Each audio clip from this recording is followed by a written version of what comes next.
Hello, my name is Sister Helen F. Connors, and I entered the Sisters of Charity of New York on September 8th, 1961.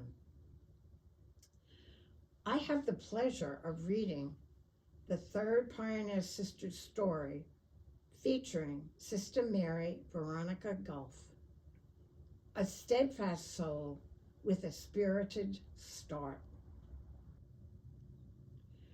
Rebecca Goff, later known as Sister Veronica, was born in Ireland in 1804 and lived in Philadelphia before entering religious life.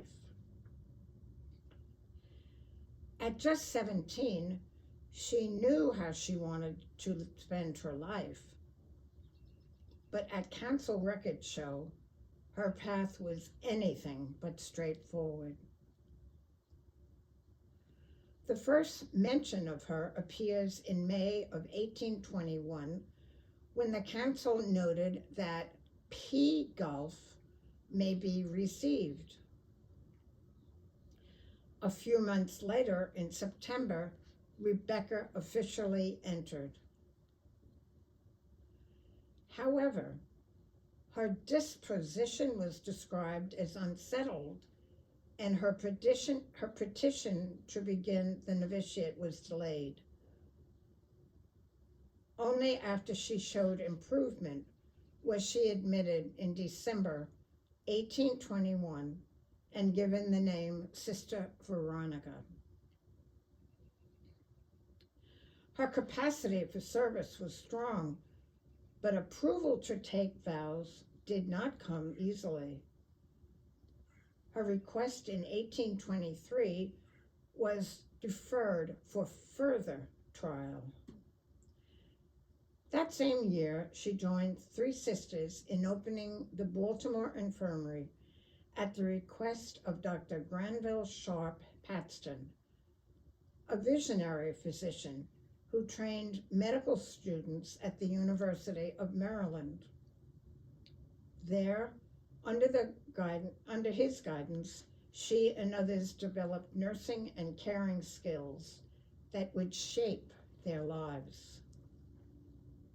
Still, the question of her vows lingered, and in 1825 and again in 1826, she was discussed at the council meetings with no resolution. Finally, with the support of the Sulpician Superior, Father Duell, she was permitted to take her vows on Christmas Day in 1826. 5 years after she entered, she was just 22. What caused such a delay? Was she outspoken, spirited, difficult to manage? Records are silent. But her superior's caution hints at a lively temperamental that needed time to mature within the community.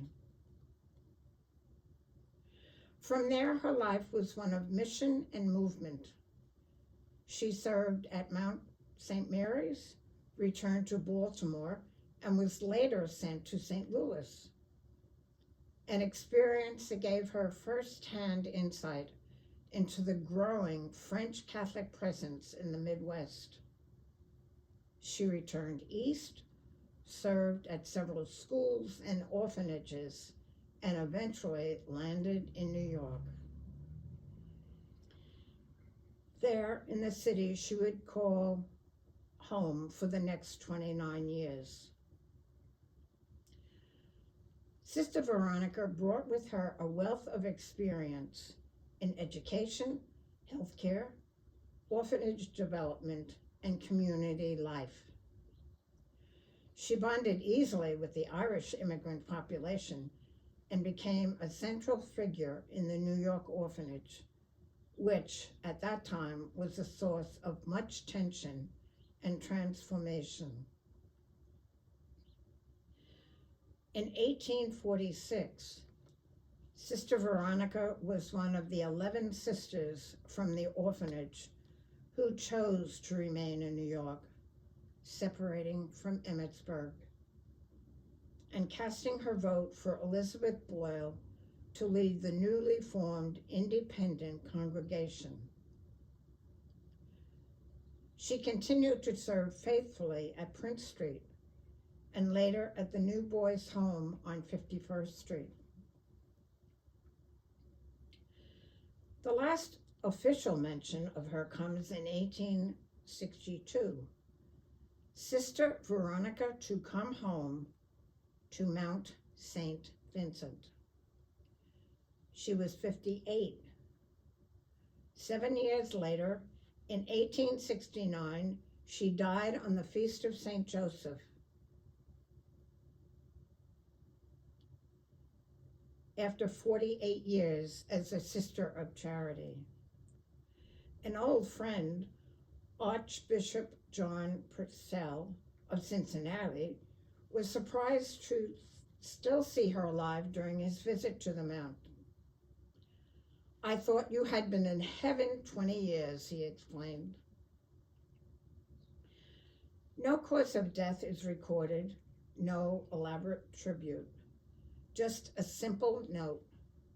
Sister M. Veronica Goff died on St. Joseph's Day, March 19th, interred in our little cemetery on the hill." Thank you for joining me. I hope you'll come back to our YouTube channel and learn more about our pioneer sisters.